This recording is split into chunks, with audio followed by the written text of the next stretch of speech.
اعوذ باللہ من الشیطان الرجیم بسم اللہ الرحمن الرحیم۔ آج ہم نے پڑھنی ہے سورہ لہب۔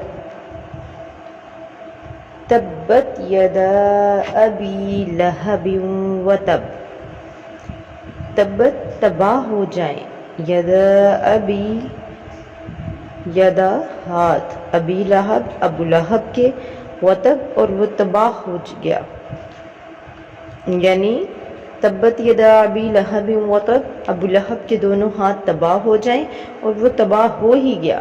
ابو لہب کا نام عبد العزیٰ ہے، یہ عبد المطلب کا بیٹا اور سرکار دو عالم صلی اللہ تعالی علیہ وآلہ وسلم کا چچا تھا۔ بہت ہی گورا اور خوبصورت آدمی تھا، اسی لیے اس کی کنیت ابو لہب ہے اور اسی کنیت سے وہ مشہور تھا۔ اس کے بیٹوں عتبہ اور عتیبہ کے نکاح میں حضور پر نور صلی اللہ تعالی علیہ وآلہ وسلم کی صاحبزادیاں حضرت رقیہ اور حضرت ام کلثوم رضی اللہ تعالی عنہ تھیں۔ تو اس سورہ مبارکہ کے نزول کے بعد ابو لہب نے ان صاحبزادیوں کو طلاق دلوا دی۔ عتبہ کا واقعہ بھی بڑا عبرتناک ہے۔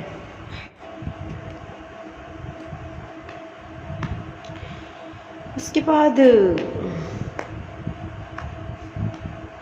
حضور علیہ السلام کی شہزادی کو طلاق دینے کے ساتھ حضور علیہ السلام کی گستاخی بھی کی، جس پر سرور دو عالم صلی اللہ علیہ وآلہ وسلم نے اس کے لیے ہلاکت کی دعا کی۔ ایک سفر میں بڑی حفاظتوں کا انتظام کر لینے کے باوجود ایک شیر نے اسے پھاڑ ڈالا۔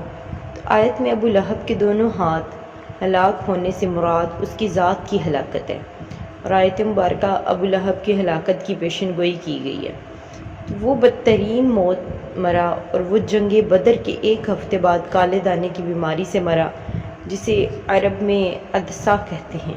اہل عرب اسے متعدی بیماری سمجھ کر اس سے بہت بچتے تھے، اس لیے 3 دن تک اس مردود کی لاش پڑی رہی، پھول پھٹ کر بدبو دینے لگی، تب اجرت دے کر مزدوروں سے پھینکوائی گئی۔ ما اغنا عنہ مالہ وما قصد، اسے کچھ کام نہ آیا اس کا مال اور نہ جو کمایا۔ سیصلی نارا ذات لہب، اب دھنستا ہے، لپٹ مارتی آگ میں وہ۔ یعنی ابو لہب نے جب پہلی آیت سنی تو کہنے لگا کہ جو کچھ میرے بھتیجے کہتے ہیں اگر سچ ہے تو میں اپنی جان کے لیے اپنے مال اور اولاد کو فدیہ کر دوں گا۔ تو اس آیت مبارکہ میں اس کا رد فرمایا گیا کہ یہ خیال غلط ہے، اس وقت کوئی چیز کام آنے والی نہیں ہے۔ سیصلی نارا ذات لہب، اب وہ شعلوں والی آگ میں داخل ہوگا، یعنی ابو لہب قیامت کے بعد دوزخ میں داخل ہو کر آگ کا عذاب پائے گا۔ تو اس سے معلوم ہوا کہ ابو لہب کا دوزخی ہونا یقینی ہے۔ وامرأتہ حملۃ الحطب، یعنی اس کی جورو لکڑیوں کا گٹھا سر پر اٹھائے گی۔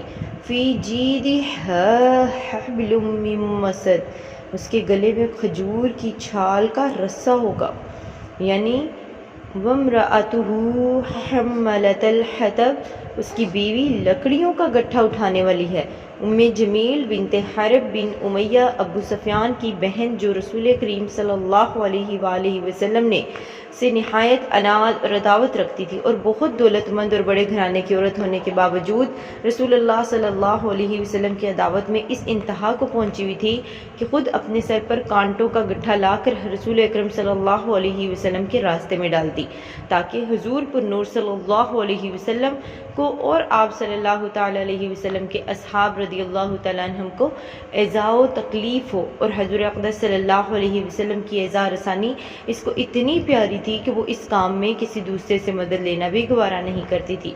فی جیدہا حبل من مسد، اس کے گلے میں کھجور کی چھال کی رسی ہے۔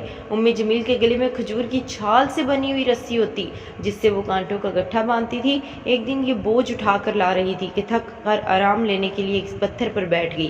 ایک فرشتے نے اللہ تعالیٰ کے حکم سے اس کے پیچھے سے اس گٹھے کو کھینچا، وہ گرا اور ام جمیل کو رسی سے گلے میں پھانسی لگ گئی اور وہ مر گئی۔ اس گستاخ خبیث نے دنیا میں بھی عذاب کا مزہ چکھا اور آخرت میں بھی عذاب میں جائے گی۔ آخرت میں آگ کی زنجیریں اس کے گلے میں ہوں گی اور جہنم کی لکڑیوں کا گٹھا اس کی پشت پر لدا ہوا ہوگا۔ صدق اللہ العظیم وما علینا الا البلاغ المبین۔